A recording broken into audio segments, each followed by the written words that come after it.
What's up, family? It's been a minute. I've been rolling. I'm sure y'all been rolling too.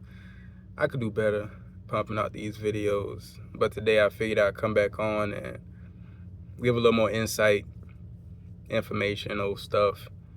That's what I'm gonna call it, usable insight, some information, because I can't give driving footage or showing like me arriving at a consigneur shipper, a store. If anything, that's what you would see. But as far as driving footage, I wouldn't do that.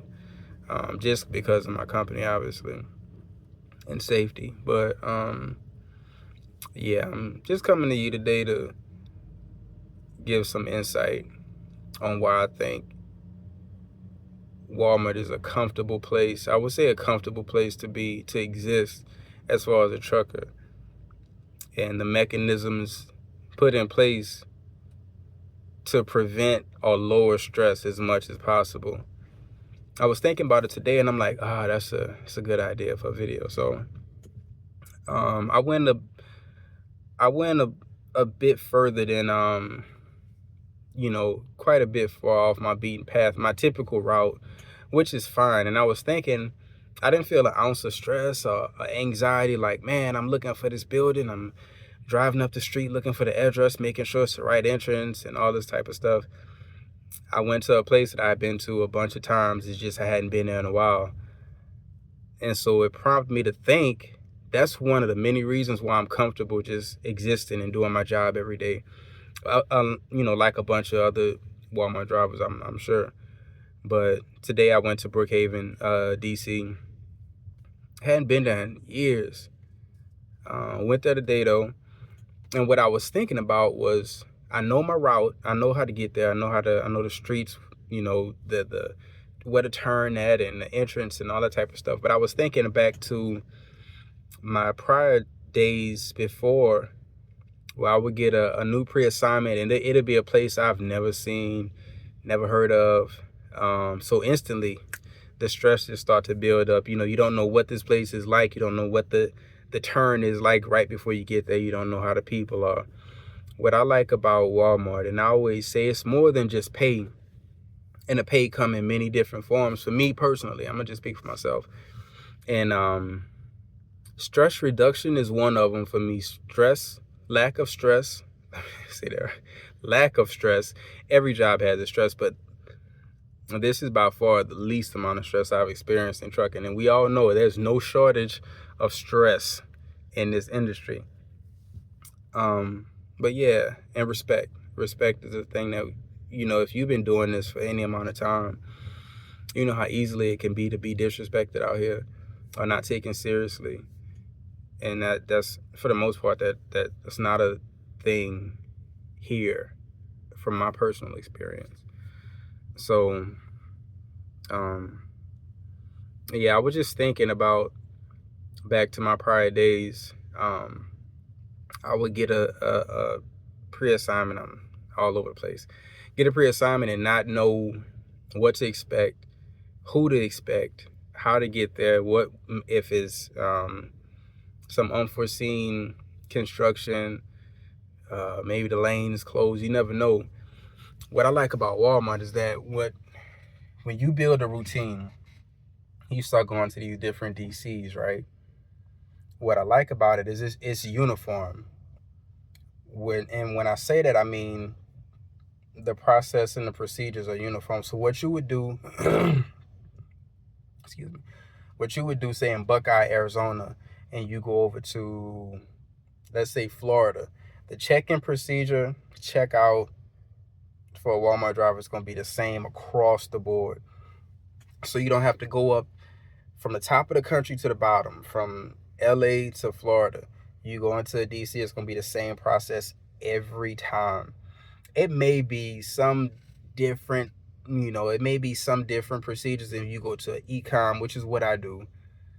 And I explained that in another video. E-com is a little bit different. But even then, still, when I mention respect, you can go to a place for the first time as a new driver from somewhere else, and they'll treat you like you just started driving yesterday. and they want to rush you, and they try to tell you, hey, turn left, go up to the third door, walk up, touch your toes, all this kind of stuff. That's not the case 99% of the time. I mean, you'll still catch somebody on a bad day that may not want to tell you everything. But for the most part, you pull up, in your uniform, in your truck, obviously, if you're at work, and I almost guarantee you're going to get the utmost respect if you just tell them, hey, it's my first time here. And I know a lot of people don't want to be that guy or that girl to admit that you knew. And I'll be honest, I was that person for a while when I first started. But then I realized when I got here, it's not everybody was new to something at one point in time. We were all new. So I randomly go to a new DC that I've never been to before. And I say, hey, it's my first time here. Can you point me to A, B, C, wherever they want you to drop at? And they have no problem telling you. And, wish you a good night and see you on the way out. And that, for me, it relieves so much stress. And I personally have anxiety based, just off some stuff that happened in life. But to be able to be out here on the road and not have to deal with as much of it, I think it's a win-win for me. Again, personally, for me, it's a win-win. And I like that what I can do here, I can do at this place, or I can do in Florida, I can do in Missouri. And for me, it is proven to be the most important thing as far as my career, because it's something that without my career, I couldn't do a bunch of other stuff in my life. I know I'm rambling on right now, but I figured I'd make a video. But with this, you can transfer. If I want to transfer to a colder climate, which I wouldn't, I've driven in the snow. I've had my fun in the snow before, but it's not something I would seek out. But if I wanted to, I have family, I can move up to Illinois, move to Florida, move to South Carolina, any of these places, and the procedures are the same. So you don't feel like you're having to relearn something, relearn this, or learn a new process. You get a different uniform, same respect, the same procedure. And it's like you don't skip a beat. You learn some new streets, some new ways to get to these different stores, but for the most part, it makes it easier to kind of exist. And I mean, you'll be here. You don't even start counting till like after a year, and you turn around and look like, man, it's been a year already. It's been 2 years already. It's been 5 years. That's because the stress is low to non-existent. I've been to companies where I felt like I've been there 2 years, and I look up and I'm like, man, it's been 8 months. It's been 8 months. It's been 9 months. But it feels like I've been there a year and a half, 2 years, because the stress level is so high, or the respect is not there, or the organization, or, a clear, I would say, sometimes like a clear person in command. I know a lot of trucking companies like that. My last one specifically was like that. They would tell me to call this person, and then I call that person. They would tell me to call this person, and they would ask me why I didn't call the first person. Well, then at that point, I don't know who to call, and I'm relying on my own devices to kind of make my best informed decision. And if, as a truck driver, if you mess up, it's on us. So here, they take a lot of that off your plate. It's always a fixed reference point of somebody you can call. That's the designated job if you need something. It's not a call this person or call that person, because it's a common goal for everybody to kind of accomplish the task at hand. And that's a simple task of just being safe and doing your job. You don't have to rush. You can get in a rush if you want to. I guess that's like a self-paced thing, though.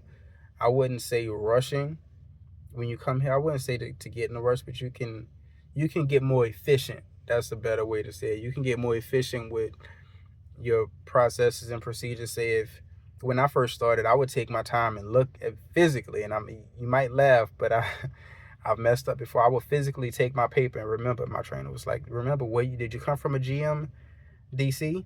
Because I get to the store and it's GM docks and it's grocery docks. And if I'm trying to rush, I'm just drop it in the dock, not thinking, wait, did I drop the GM in the grocery dock? Because that's a no. That's a big time no. That you're gonna get a call about that. So what I would do, I did it once, only once, and I learned from it. I look at my paperwork and it says GM. Okay, GM. Look on the ground at the docks, GM. That's where I'm going. Came from GM, going to GM. Then I say grocery. They have GRO. Came from grocery, going to grocery. Came from grocery, going to grocery. So small details like that, you can, I guess you can cut down on some time, but that's being efficient. That's not necessarily rushing, because you don't want to get in a rush, mess something up. A lot of things can happen if you start rushing, because we do a lot of city driving too. We probably do as much city driving as we do road driving. You get your miles, but you also gonna get your load, your fair share of city loads and city drops and stuff like that too. But that what helps negate that city driving is knowing you doing the same thing at this place that you did at the last place, and you could take your time, because you knew before you left that you had plenty of time to get there. You know what you have to do when you get there. You're not set on a solid appointment. Typically you have hours to get. By the time you drop that, you have maybe who knows how many hours after, because a lot of that stuff is, I don't want to give specific times and dates, but you have three set times, and you have hours left after that, to spare. But efficiency is the key. Safety is another key. And for me, yeah, sure, the pay is good. The pay is great, to be honest with you. But to me, what's equally as important as pay that I always consider in my compensation package is respect. The respect factor and the considerable less stress that you deal with, or that you don't deal with, that I felt like I dealt with at every other company that I was with. And it wasn't that many, but still. And I was with a couple of good ones. And even though those were so good, like I said, at one of the best companies I was with, I didn't have any issues until I went to the top. And then that's when things kind of got sketchy in the top, towards leadership. It would be, hey, call this person and text this person. That person tell me to call this person. So that part for me, and I don't want to say I don't thrive in those situations, but I guess I don't, because I feel like it's unorganized, and I get in my own head about, okay, well, I need to make a solid decision. Well, how can I make a solid decision if they can't make a solid decision up top? Well, if I'm always thinking, if I do something, I know it's on me. So that kind of slow me down, and then I overthink stuff. I overthink. I'm an obsessive overthinker. I am. But that's neither here nor there. But I think in the future, I might do some type of day in a life stuff, but it'll only be, for the foreseeable future, it'll only be me once I get there. Unhooking, maybe. With my current route, I do what's called e-com. I may or may not get into the details of it, probably not, but it's long miles, and I have limited time on my pickups, very tight windows, and then my not necessarily a tight window, but the departure time is set in stone. They want you to depart by this time to get to this place by this time. That way, if you depart by this time, they can guarantee, basically, if you depart by this time, something happened on the road in transit, they know you at least you departed by this time. It's not on you. You have plenty of time to get there, because you departed on time. So that's something I could get into a little bit later. But when I get to my delivery, by that point, I'm usually at an hour left on my clock. So I need to either find parking, get across town to the e-com distribution center. So I don't really have, that's how it's been working out. I haven't really had time to pick up the phone or, record myself pulling up, dropping a trailer back. Just didn't have the time. And, I just get in that rhythm. That rhythm is so easy to just, it's almost self-sustainable. Obviously you think every step of the way, but it's I hesitate to say autopilot, but when you get good at your routine, it's second nature. It's second nature. And I'm big on routine. I don't if I get into something and they say 7 times it start a routine, and I'm big on that. I don't like to change what I do. I feel like if I start, throughout the day just pick up the camera randomly, I'm gonna forget something. So once I get more comfortable with this, I'm already comfortable with my job, and that's the most important thing, I feel like. But once I get more comfortable with this, I may do some different stuff. I won't go crazy. You'll never see driving footage really. Just That's just the nature of the beast. But as far as insights and valuable information, I want to continue to bring that.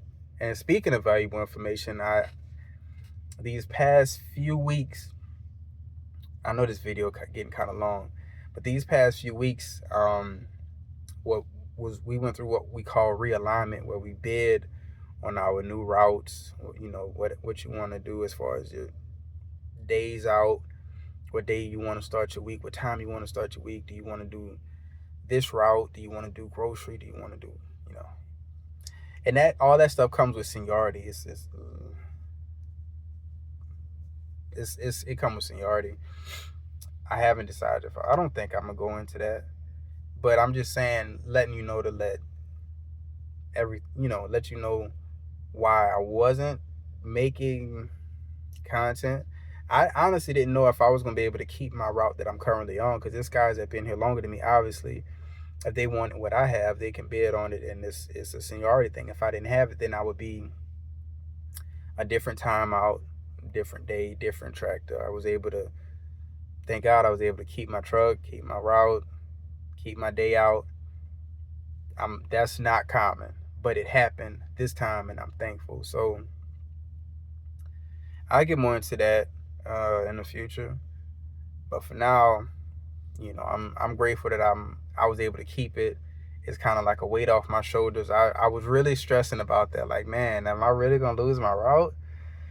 I can't stop making YouTube if I lose my route. That wouldn't make much sense. But in my head, I just wanted to secure it. Then I could move forward from there. So that ended up working out. And here I am. So I won't make this too lengthy, even though it's already lengthy. Hopefully I see y'all on the next one. I think next one I'll go over like activity pay. Not the details, but how it works. Activity pay and wait time. A reason you don't see us waiting at certain places for, we don't spend our clock waiting on the clock. We spend our clock you driving or doing activity. I'll get into that next time. But until then, y'all be safe. Keep it shiny side up.